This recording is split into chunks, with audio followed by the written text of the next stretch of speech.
Hi, everyone, and welcome back to the follow-up, where we pull back the curtain on the world of live events. And tonight, we're focusing on fundraising galas. I am Katie Robinette, your host, along with my sidekick. I'm Jose Johnson. And we are honored to have you tonight. Please join us in welcoming our guest, Teresa Shultz Fogelman. Thank you. Hey. She is what I consider the gala queen. Oh, do I get a crown? I didn't bring one for you, but I can get one for you. The reason I think Teresa is a gala queen, I met Teresa. Central City Orchestra performed for the York County SPCA Gala. Gosh, was it 3 years ago, 4 years ago? 22 and 23, I think. Right after the pandemic. Yeah. I was blown away with Teresa's event planning style. I had not worked with anyone up until that point that was so precise when it came to planning the event and how you wanted it to go. You just had every aspect of the event covered. And coming from a world where we have to entertain for hours at a time and make sure that people are engaged for an entire night, you already had that covered before I even came into the picture. So I was shocked, I was enlightened, I was honored to have been at the gala and see you in action. Oh, thank you. She's very on point. Which I understand that's why you probably enjoy being around her, because you are very on point. You think so? Mhm. Yeah. Thanks. I mean, you know, I feel like it's one of those things you don't know until someone points it out to you. I agree. And I think that the devil is in the details. And The devil probably what you do and definitely what I do. is in the details. Well, tonight we're going to talk about the art of fundraising galas. And it is an art. It is. It certainly is an art. We've done many on the performance side. Of course, we sit in on planning meetings, but we are not really involved very much in the ins and outs like you are.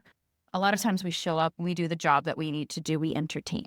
But it's more than a fancy night out.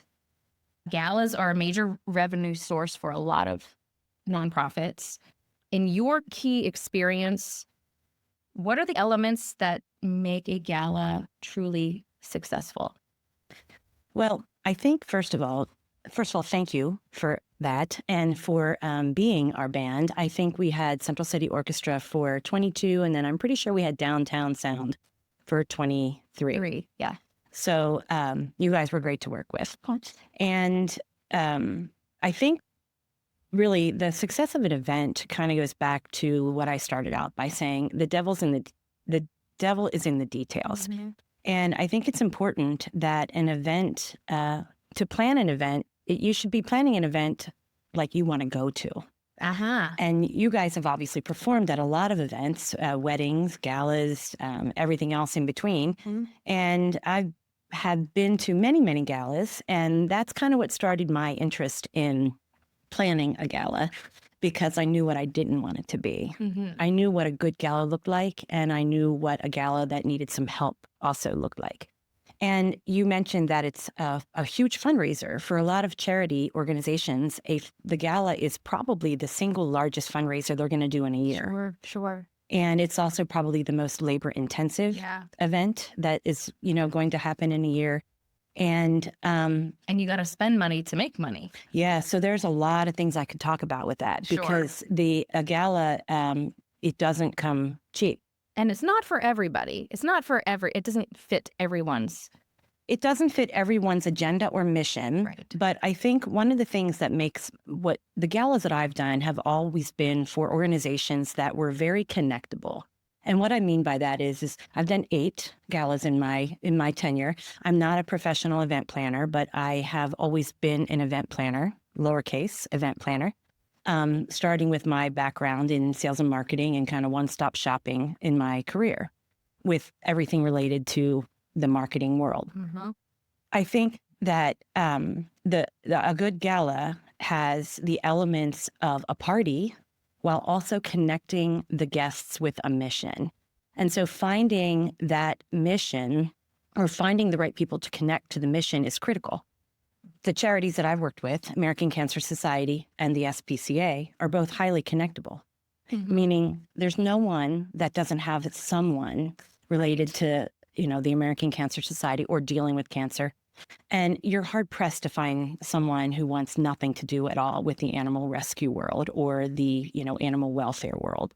And where we live in the town that I live in York, Pennsylvania, we have, that is a very large part of our community, those two organizations. So that's the key. I think that one of the most important keys is finding a way to connect individuals with the mission to make the event, even get the event off the ground towards success. Sure. Yeah. Hey, from my perspective, being part of the entertainment side of things, it's interesting sometimes to be in an event where that's not what happens. When we're from the moment we walk in to the time we leave, it's like, what the hell was this really all about? And the messaging was not very clear.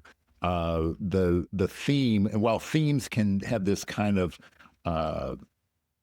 external, it can be something separate from the main mission, but there has to be a level of connection to it. It has to make sense. And so sometimes I feel like in some events, the not great events, there's all these disconnects.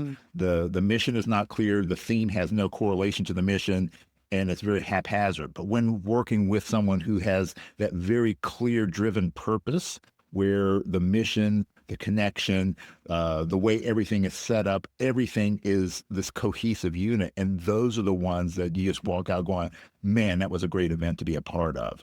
So, I mean, what drives you to make these wonderful marriages of all the parts that create this wonderful event that, we've been able to be a part of in the past? Well, I think for me personally, what drives me is they are missions that I connect with. I'm a 2-time breast cancer survivor, so working with the American Cancer Society was something that came very naturally to me.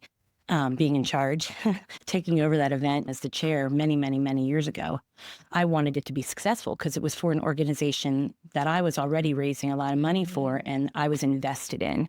And the same with the SPCA. When I came to the board of the SPCA, I honestly believe I was named to the board or elected to the board to bring a gala. Well, I know to be. The president at the time focused on that in my interview with that organization. And she wanted that.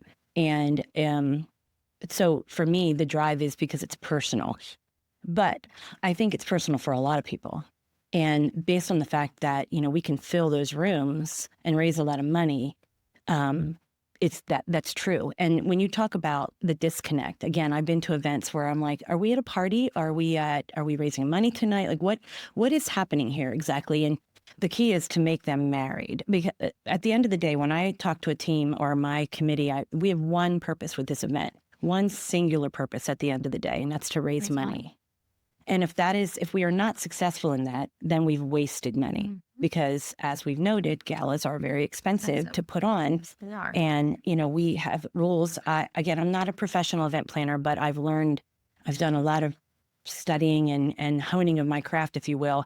There's a percentage of expenses versus income that I won't go over. And so I have to figure out how to make that happen because at the end of the day, it's about raising money, but it's also about having fun while doing it. Sure. And so, you asked me about the theme or how you marry that theme. One of the events that your band, the Downtown Sound was at the most recent one. So I'm not sure if either of you were actually there, but we created a full-on nightclub theme.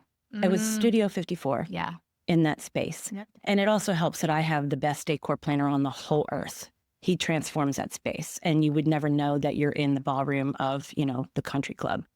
And it was just insane. But from the moment that guests arrived, I had paparazzi out there taking photos, shouting, "What are you wearing? Here are you wearing?" And I had the red carpet lined up with the stanchions, and we had a big sign.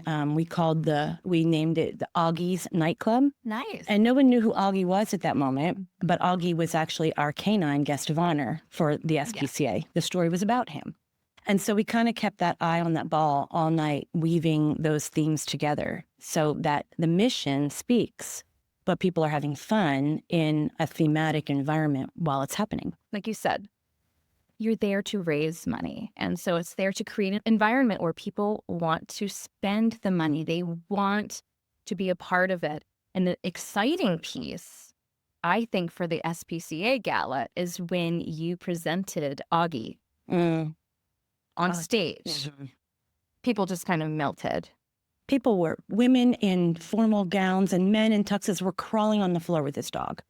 And that's when I, as the hostess or the executor of the event, the chairperson, when I was like probably in tears because it worked. Really It did. worked. And, it worked. I gotta say, there's something about dogs. It's something about animals. Everyone loves animals. So, I mean, I think that's like a home run hit sell there to bring out a dog. I think cancer's harder. Cancer's, yes, it is. It's harder. And what I found with the cancer galas, I did 4 of those. And then the 5th one I was involved with, I was actually the honoree. So I was actually the speaker. I was Augie. I was the perfect guest of honor. Did people get on the floor and roll around? No. But we went to Mexico the next day, and I'm pretty sure. It is harder, and so with something like that, what I found with that, it was a lot easier to focus on a very specific, restricted fund, and what that means is that you are raising money for a very specific aspect. And so we raised money for Hope Lodge. If you've ever been familiar with that, the Hope Lodge was housing for individuals who were going through treatment more than 50 miles away from their home. For the patient and caregiver, a family member. And so that was something people could get behind. Or, we've raised money for other specific programs. I've always driven the research component of it because personally, for me, research has been beneficial in my medical journey. And I know that it's critical to everyone's medical journey, but it's not sexy. And so it's a lot harder to translate that into something tangible. Yes. And so it is, you're right about that. Like finding that moment where people go, okay, I get it. Yeah. And so even like with the Hope Lodge, we could show images of it. We could show families dining in the kitchen. And there's no one that can't relate to that. Yeah. But when you're talking about research, it's kind of tougher. Yeah. So it's finding what is going to resonate. And the other thing that's important with it is finding the story that's going to resonate to keep the main mission. And we do party and we do have a lot of fun and we have a lot of great things that happen during that evening. But the main thing is to raise money. And so having a story that resonates with the guests and having a speaker that is connectable, that's my term, paddles go up. I mean, I'm sitting between 2 cancer survivors. Honestly. Congratulations. Yeah. So it's a big thing for me in terms of the importance and understanding. I guess, but for me, I have a fairly global view of everything. I try to look at the big picture as well as the details of things. But yeah, the emotional connection that people have with things can be that driving factor. The thing that, like you said, will put the paddles up. But I'm curious, particularly from your perspective, as I know you have the background in the sales and marketing and things like that. How do you manage to trip those emotional triggers to get people to open the wallets up without being too salesy?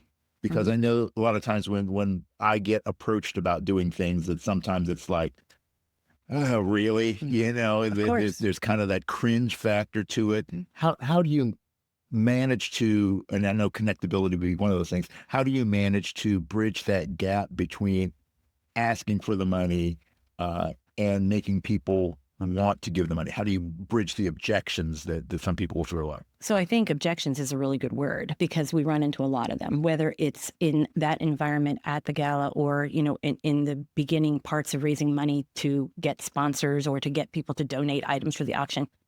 I think it comes back to authenticity. I think that's the key, that I can speak to these things because it's real for me. I'm not a salesperson coming into town selling a drug. It's real. It's something that I've experienced. And I'm a writer, and I'm also a speaker. So when I go out and speak, I'm speaking about my story. I'm not speaking about Jose's story. And so there will be people who connect with me that won't connect with you, and vice versa. But it's finding that there's very common human, I think it's finding the common humanity in what will make someone feel the heartstrings. And when we're picking a speaker for these events, when I'm picking a speaker, I have a couple boxes that have to be checked. And the first one is the story has to be what I consider compelling. You know, it can't be, for example, Augie was very compelling. If anyone had ever if you were paying attention to the news at all last year, we know that there was a dog, a German Shepherd, that was severely beaten in York County that the police officer rescued and ultimately adopted. Chance, he was our backup, but Chance was still in the process of being adopted, and we needed to have a little bit more time. But no one could not relate to that. No one could watch that and not feel emotion. So finding a compelling story, having someone who can tell the story, who wants to tell the story, because not everybody wants to get up and speak. Sure. Not everyone feels comfortable with that. In a way that is not too slick. I don't want a salesperson. I want someone telling their story in a way that is real and authentic, not too slick, who can do it in the prescribed amount of time. Because as you've noted, I run a tight ship. Yep. And usually I want a happy ending. I've actually done a few with the Cancer Society that we did not have a happy ending, where the speaker was telling the story about his son who passed when he was 20. But it was it was an amazing story. They checked all the other boxes, and we did, extremely well with that appeal as well, because the story resonated. And so I hate salesy stuff too. And so you have to, I guess it goes back to the authenticity of the asker and of the communication. I feel like, though, if you've purchased a ticket to a gala, you have an intention to support. So you come in there ready to open your wallet, ready to give. So I feel like the people that typically walk through the door, there's already an investment. There already is. And in some cases there is not. And again, as a hostess, one of the things that I try to do at every event that I host, whether it's a personal party that we're having or a gala I try to touch every single person in that room in some way. I want to make contact with the sponsor who gave me a $10,000 sponsorship, the person who might have bought a single ticket, or maybe the person who hasn't bought anything but came as a guest. I want to touch them in some way because I want them to leave feeling closer to our mission. Whether or not they cared about us in the beginning or whether they just got invited to this event, wanted to buy a fancy dress. That happens a lot too. And that's okay too, because I'm very confident at the end I will have drawn them closer to whatever our mission is. And I guess I'm talking a lot about the SPCA specifically because that's been my most recent event, but it was no different than the Cancer Society.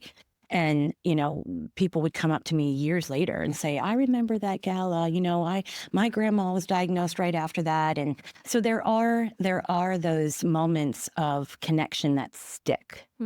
And so, but yeah, you're right. I mean, that totally. I mean, when you're coming there and you've already paid money, you already are expecting that you're not leaving there without something. And there's also, my goal as a fundraiser is I want to have the right people in the seats. Right. I want the people who are going to spend. The right people. That's the point, right? Pre-qualification. Yeah. I can't pre-qualify everybody, but you go after the people that are going to be willing to bid and to buy and to spend.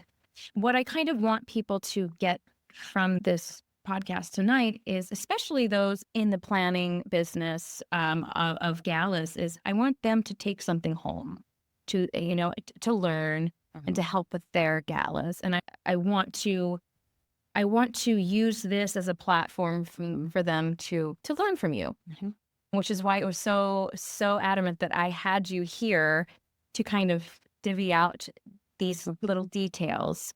But that's where we come into play. You can't have a gala until you got to start at home plate. Yeah. And so I'm tapped often. Like, people will call me and ask me for help. And I have a friend who says, you should be doing this for a living. Unfortunately, the people who need my help can't afford me because they're charity galas. Yeah. And they're usually run by volunteers, just like me, the events. And so the starting plate is, the first thing out of the gate is, I'll repeat what I said earlier. You have to have a vision in mind for an event that you'd want to attend. Sure. And secondarily, you have to be very, very organized. Before you even start to think about this, you have to be organized. And what are we going to do here? Have targets and goals. I'm working right now with another organization. I'm trying to help them a little bit on the backside, not as an official committee member, but trying to help them with their gala. This will be their third one.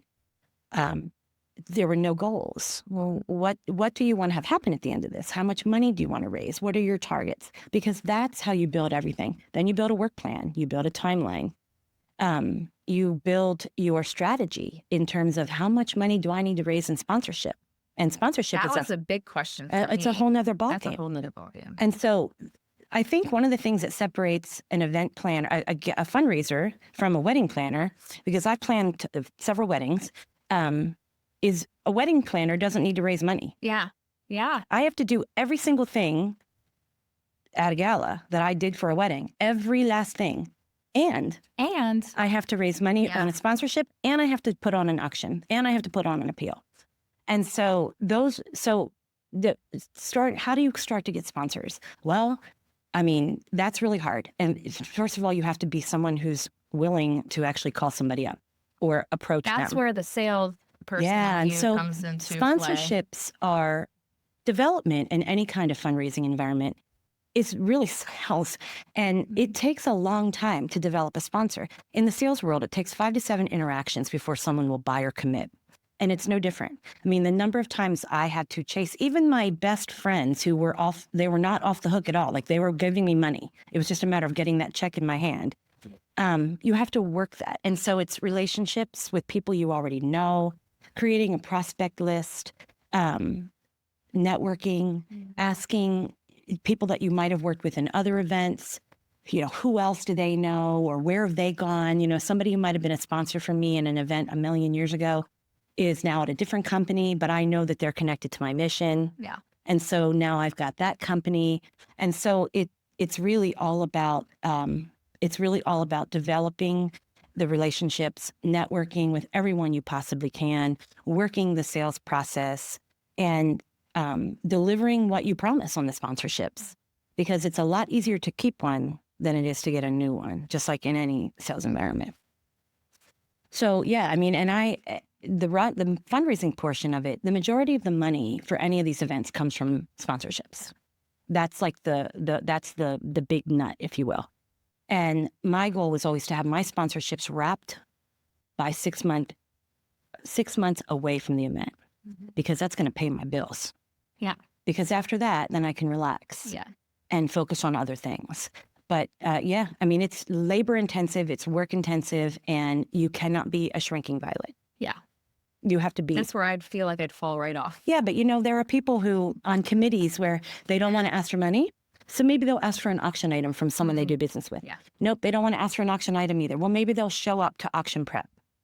Or so everybody's got a place. Got a skill. Yeah, everybody's skills fit in somewhere. Not every key fits every hole, but I can find something for everybody who wants to be a productive part. Yeah, I love that.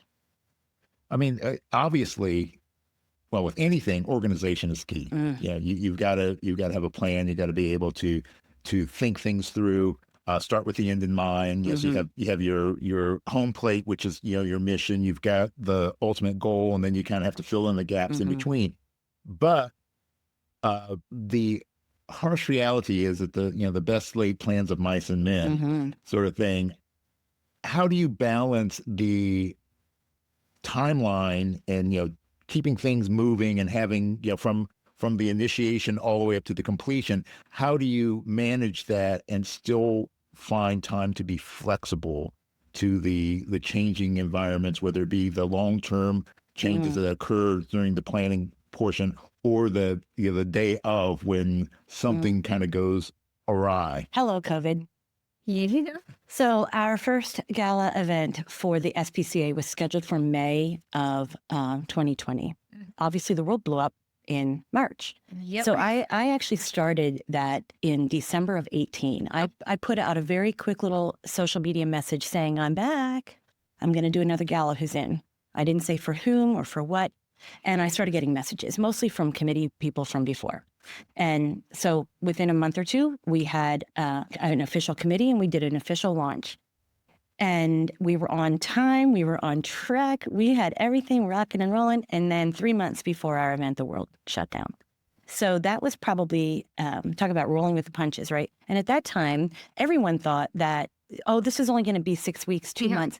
So we all rebooked. And another one of my very favorite galas in our community, in our space, she booked at the same club that I was booking at the night before. And I called them and I said, this is not a good idea, y'all. We share a lot of sponsors. We share a lot of guests. One of us, we're going to suffer. This is not good for either one of our events. Well, we didn't have to fix it because COVID fixed it. And so then we booked again for October of the same year. And then that didn't happen. So then we came back to the table and said, we have no idea what's going to happen in the next 12 months. I think we need to pause and just look at 1 year out from now. So 18 months after our first gala, 3 years almost from my initial planning. My initial planning started in December of 18. My first gala happened in October of 21.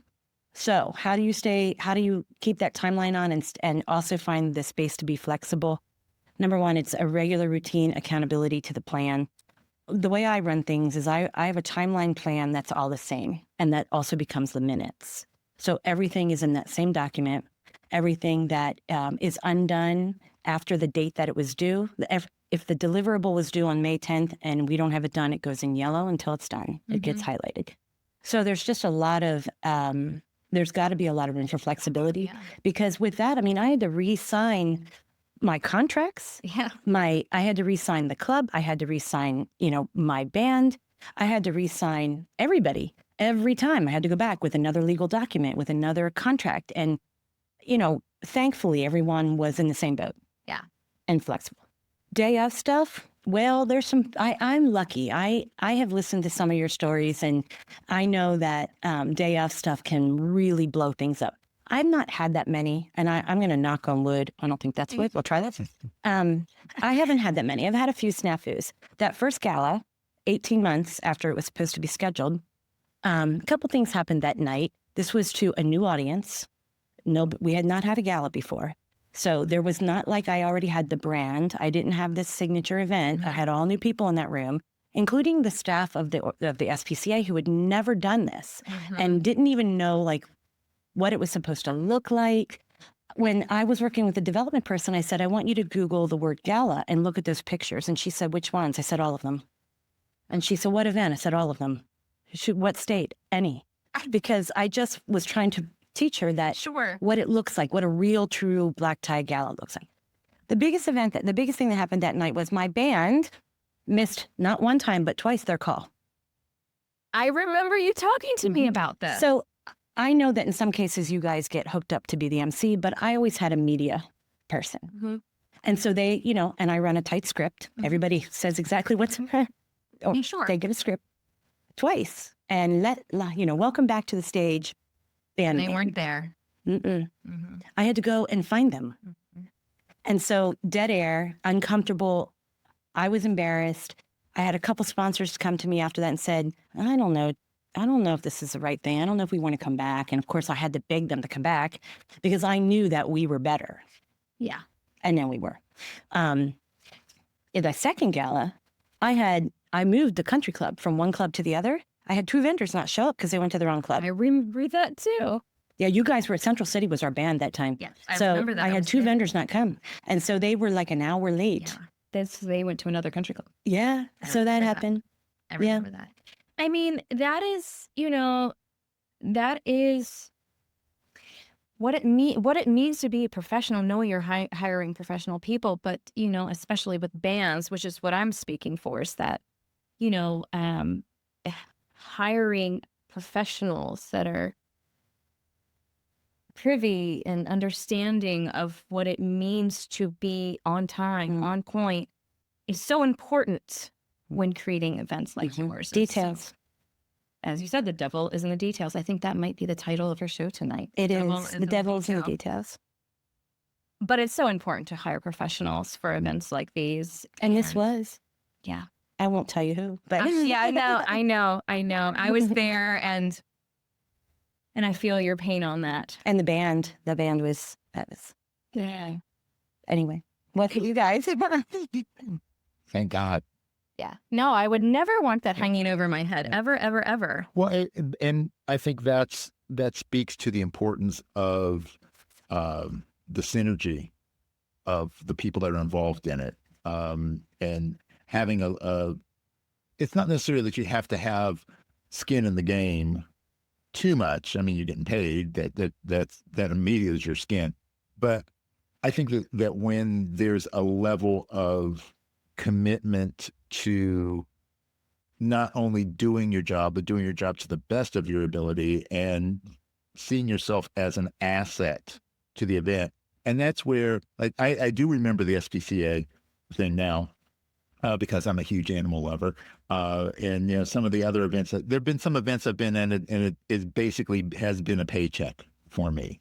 But then there are some where there is that immediate connection, that personal connection to the mission, where it just brings your level up because you're wanting to do above and beyond what you would typically do because you believe so much in what you're doing. So I think when there's that buy-in from all of the different vendors and the entertainment and everybody is working together to make the event the best possible, that's when the magic starts to happen. Yeah, and just as an aside, I know I've thanked you before, but I'm not sure which year it was, but you guys actually shared our fundraising page after the event because you loved it so much. So that was really awesome to me, and I appreciated it so much, like your band that came on your page. But yeah, you're right. And so I think, again, to go back to a new event planner, having or someone who's starting out doing this for the first time, understanding that most people that you're going to put together in that room have done some sort of an event before. If you're hiring professionals, they've done weddings, they've done another kind of event, but they haven't done your event. No. And so I think, as the conductor of the event, I lay out the expectations. And so I would have a conference call. I would have 3 month and then 1 month and then 1 week communications with, for example, my media, my celebrity hosts. And even you and I had a number of conference calls where we spoke about the way the evening is going to go. And I had a very long script that was probably overdoing it, but I left no room for anyone to say, what is it that I'm supposed to be doing right now? How is this supposed to work? Because getting that buy-in and getting that team effort is important. It is making everybody feel like we are working together. And I know you've talked about that on your other podcasts in the wedding world, where everyone needs to feel that. And it's the exact same. So what happens a lot of the times when I work for other galas is they will give me their timelines, their script, and I'm at this point where is this exactly what they're reading, or are they going off script? What's going on? They will give me. Here's the thing. This is when you need professional vendors. You need a vendor that can look at your timeline and say, so you're saying I should be there 10 minutes early waiting, right? Because they might end early. Yes. These are the kind you need to be asking questions like this when it comes to a timeline. We need to be prepared early. We need to fill in the gaps here, which is very similar to wedding planning where, you have a timeline, but it is like a rubber band. Sure, some things are flexible. And I think one of the first things I ask of the space, the venue, is I want to know who the captain of the floor is that night. Who is my contact in the venue? Because I'm going to have eyes on them. And that was the same thing I asked of the band. Who is my contact in the band? Like if I need to make a change or if we want, something has to happen, I need to know who I'm looking at. That's so important. A lot of times I'm working a gala, but my point person is nowhere to be found. And so, of course, I have a lot of questions because I've got to relay, something to 10 other people. Right. So I'm running around looking for this person. Do I need to fill 5 more minutes? Right. And having eyes, Communication. communication. Having communication is super, super important on these type of events. Yeah. Well, I mean, I like the professional attitude that you have. I think sometimes what happens with, particularly with nonprofits, I'm not getting paid, so sometimes you get what you pay for or what you don't pay for, and having that level of commitment and professionalism and making sure that all of the I's are dotted and the T's are I crossed. think so, because I'm mostly planning these things, and I'll interject and just say that most of the people I work with are very passionate about their organizations. They just might not have the planning skill. Yeah, it's keyhole again, because I always call myself a unicorn with these kind of events, not because I'm vain and I think I'm the only one, but you really have to find the right people to plan these events. You need someone who has the time and the resources and the skills. That I watch events flounder because they don't know what to do, and there's so many other things that can go wrong. Yeah. You need a good leader. You need a good captain. You need to have someone who is kind of ready to figure it out, work on it. I mean, it's all about building that. So, figuring out what your goal is, figuring out what your timeline is, your plan, figuring out who your team is. I mean, and for me, I sort of go backwards. I start with my team. I want to make sure that I've got some people on board with me before I even go anywhere else. I already have the vision in my mind, but I haven't talked about it to anybody.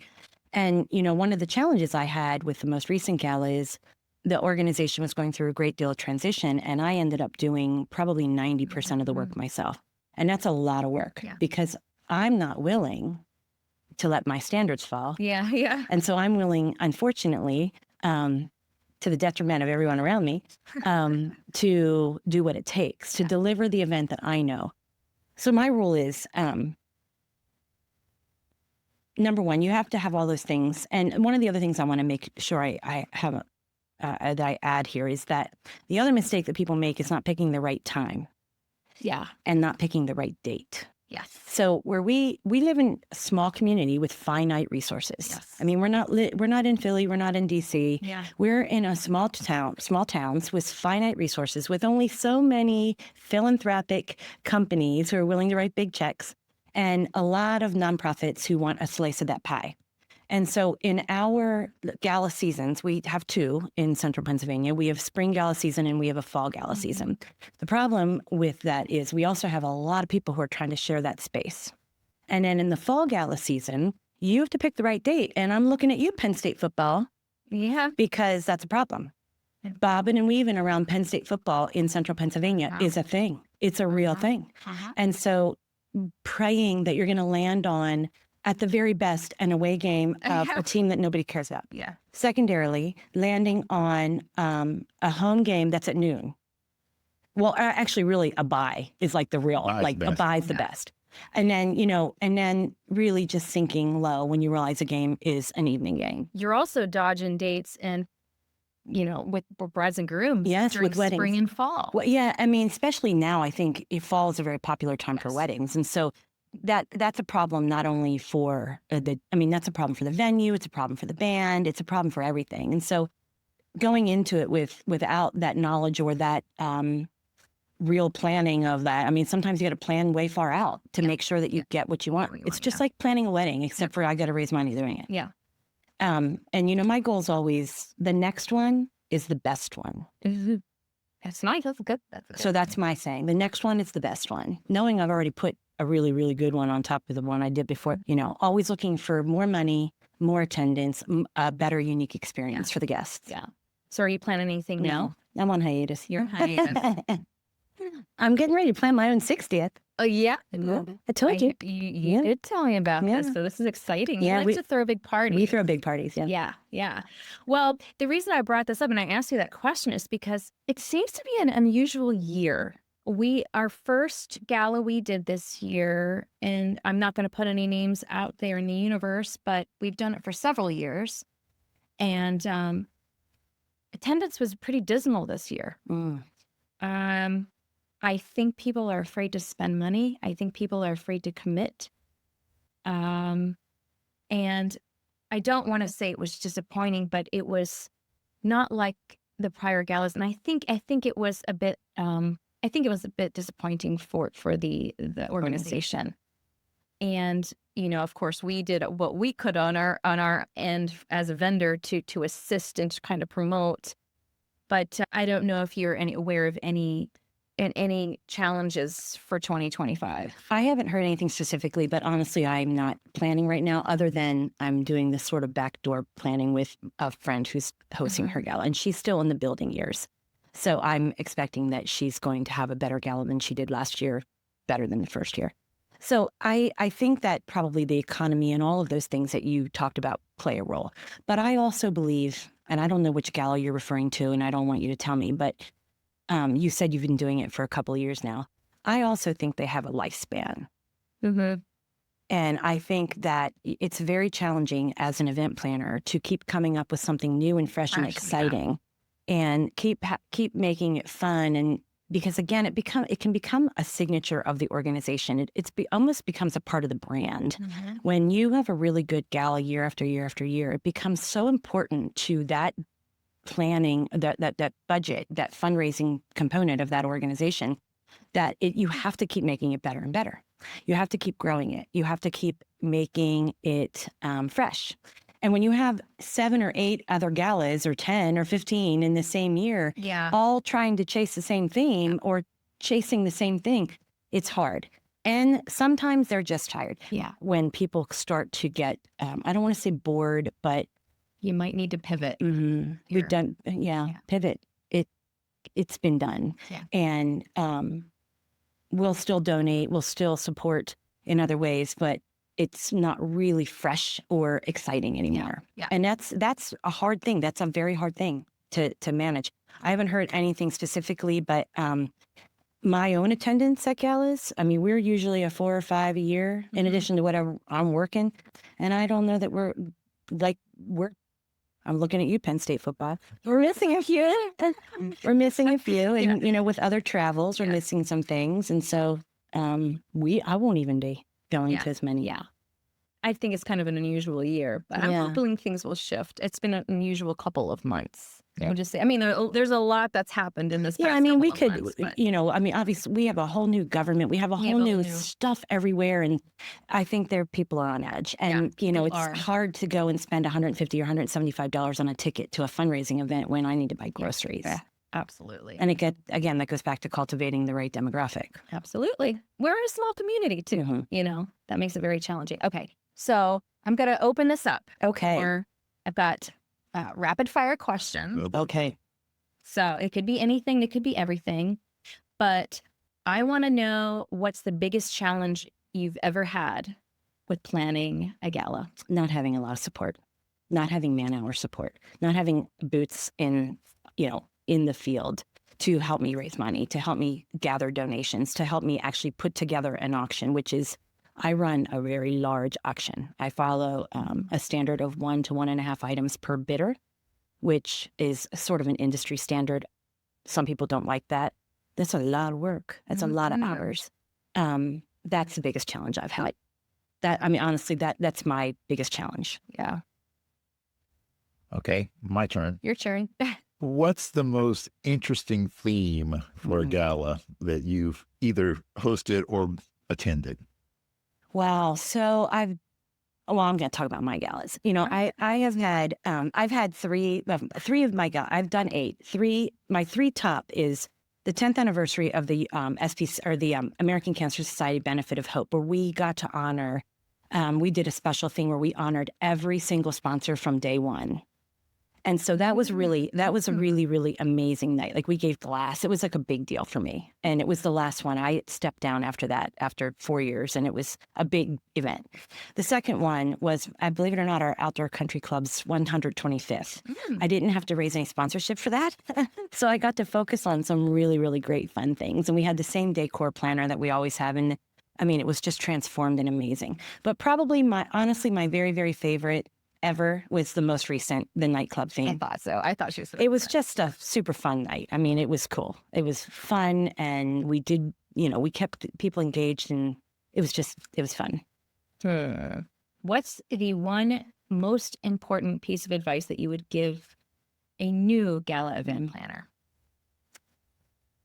Plan an event that you want to attend. Yes. And it goes in all those pieces that go back into that, being organized, start with the end in mind, set goals, have a vision, create a work plan and a timeline that you stay within, and build a team. Sounds good to me. Sounds good to me too. What else you got? I've got nothing. You got nothing? I got All right, I'm gonna go random here. Okay. And I like to go random. Rando. But where were you born and raised? I'm from good old York. I was born in York, and I was raised in Dover, which is, Okay. I was raised in You're Dover. still on that side of town. I am. Again, I used to not be. I did leave for a tiny bit after college. I went to the big city in Baltimore because I thought I was going to go get my big PR job. And, right out of college, that didn't happen. So you come home, tail between legs, and really, start. It happened to me many times. Happens to all of us, right? So we do live on that side of town now again. But we did live in East York for a while, which is the other end of the universe. Pretty much. It feels like it. Yeah, it's 25 minutes. I can get to Lancaster as quickly as I could get to my old house. I mean, Teresa and I are neighbors. Yes, we are. We are kind of in the same neighborhood. Yeah. We literally kind of live right across the Yeah. street. Probably, if we counted houses, probably no more than 20 houses between Yeah. us, if we actually counted distance of houses. Yeah, except she's across the street on the other side. Yeah. Yeah. She's on the good side of the tracks. She's on the good side of the tracks. Yeah. I don't know about that. I don't know about it. She's on the newer side of the tracks. I'm on the older side of the tracks as it comes to our neighborhood.